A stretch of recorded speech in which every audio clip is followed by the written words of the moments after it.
Kalau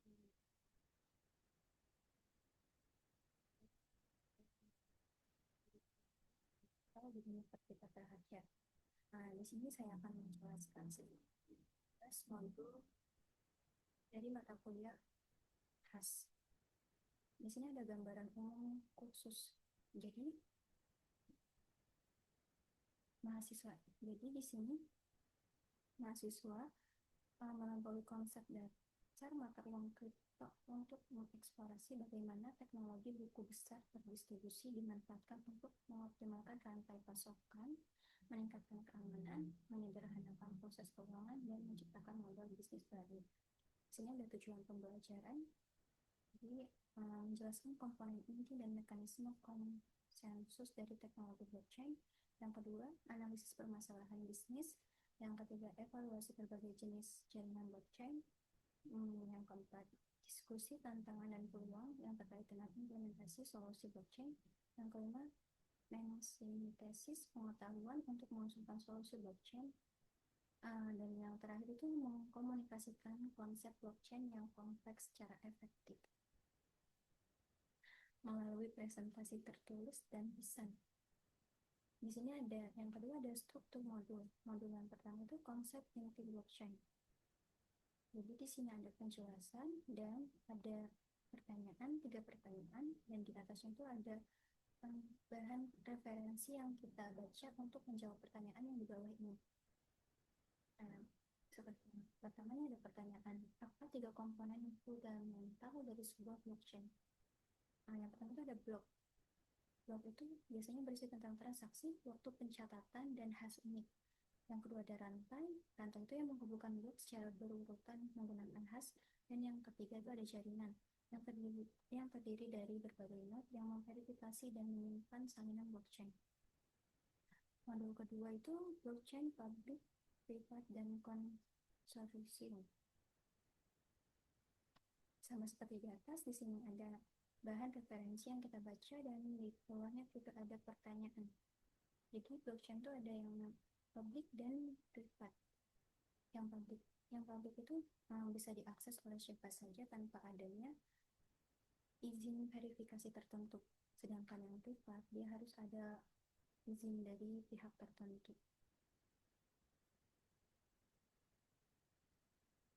Modul ketiga itu kontrak pintar dan aplikasi terdesentralisasi.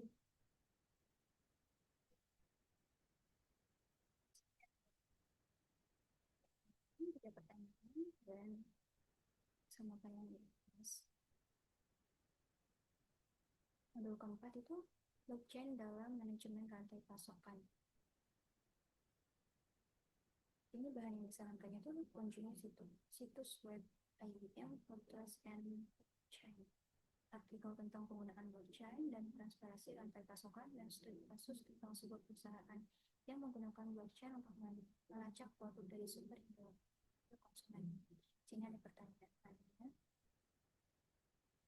Ada pertanyaan. Di sini ada pertanyaan, siapa saja pemangku kepentingan utama dalam rantai pasokan? Yang pertama itu ada produsen, distribusi dan logistik, ada konsumen, dan pihak regulator. Modul 5, layanan keuangan dan detail.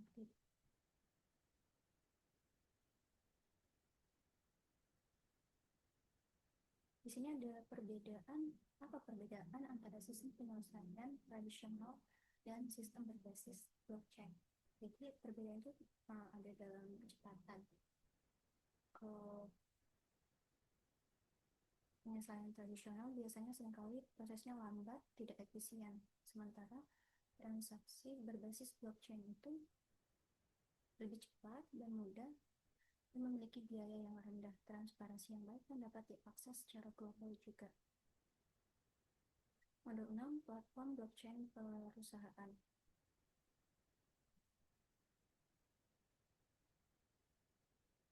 Ini ada faktor apa saja yang harus dipertimbangkan sebuah perusahaan saat memilih platform blockchain perusahaan. Yang pertama ada kebutuhan bisnis, tingkat keamanan, dan privasi data, kemampuan untuk berkembang, fasilitas untuk bergabung dengan sistem yang sudah ada, bantuan dari komunitas dan jaringan, biaya pelaksanaan dan perawatan. Modul 7 itu blockchain untuk identitas dan keamanan digital. Sini bagaimana blockchain membantu mencegah pelanggaran data. Blockchain itu menggunakan sistem terdesentralisasi, teknik enkripsi, dan verifikasi kontrol akses. Misalnya tuh pada rekaman disk mungkin tidak dapat dimanipulasi secara sembarangan dan hanya dapat diakses oleh individu yang berwenang saja.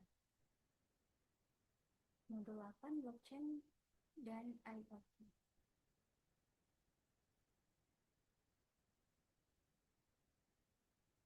Dan ada modul yang ke-9 skop hukum dan regulasi blockchain.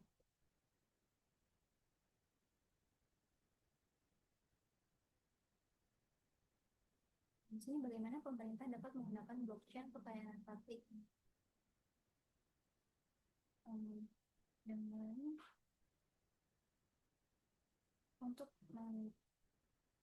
meningkatkan transparansi dan efektivitas layanan publik seperti misalkan pendaftaran identitas, rantai pasokan logistik pemerintah, pengadaan barang dan pencetakan sertifikat tanah. Modul 10 itu teknisasi aset.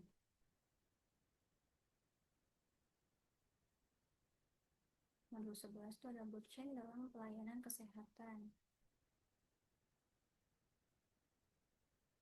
Di sini bagaimana blockchain dapat meningkatkan interoperabilitas dan data perawatan kesehatan dengan menyediakan metode yang aman, transparan, dan terdesentralisasi. Modul 12, model bisnis untuk blockchain.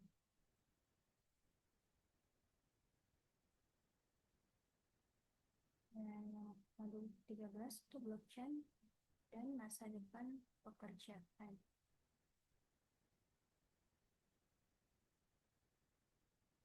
Di sini ada pertanyaan, usulkan solusi untuk meningkatkan ekonomi pekerja lepas menggunakan blockchain. Yang pertama itu menghilangkan perantara. Yang kedua, transparansi melalui kontrak pintar, pembayaran global instan, dan verifikasi kredensial yang andal. Yang terakhir, modul 14 itu sintesis dan tujuan kursus.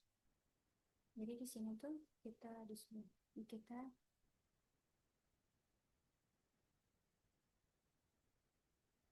memberikan atau meninjau kembali konsep-konsep tadi dari modul awal sampai modul akhir. Dan di sini ada pertanyaan, ringkaslah pelajaran yang paling mengejutkan. Mungkin di sini untuk saya tuh ternyata blockchain itu terdiri dari 3 komponen, yaitu ada blok, rantai, dan jaringan. Dan dalam blockchain juga terdapat 2, yaitu public dan private. Dan ternyata blockchain juga tidak menyimpan data seperti data biasa. Keamanan blockchain bukan dari blok yang berantai, tapi dari mekanismenya. Semua transaksi dalam blockchain itu dapat dilacak selamanya dan smart contract tidak dapat diubah. Bagaimana pemahaman Anda tentang potensi bisnis blockchain berubah sejak mulai kursus ini? Saya jadi tahu ternyata blockchain bukan hanya tentang mengenai kripto, melainkan mengenai metode baru dalam mengukur kepercayaan, informasi, dan transaksi. Di sini ada identifikasi masalah baru dan usulkan solusi blockchain tingkat tinggi untuk masalah tersebut. Di sini misalkan ada masalah untuk transparansi dalam rantai pasok produk halal.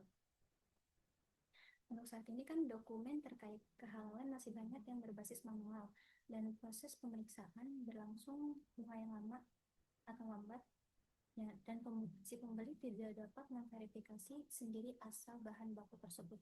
Jadi solusi blockchain itu mengembangkan sebuah sistem pelacakan halal yang didukung teknologi blockchain sehingga konsumen bisa memindai barcode untuk mengakses riwayat kehalalan dari produk tersebut dan bermanfaat sekali untuk meningkatkan kepercayaan, mempercepat proses audit, dan mengurangi resiko penipuan. Nah, untuk tugas akhirnya, paper belum selesai mengerjakan. Dan mungkin itu saja penjelasan dari saya. Kurang dan lebihnya mohon maaf. Thank you so much. Wassalamualaikum warahmatullahi wabarakatuh.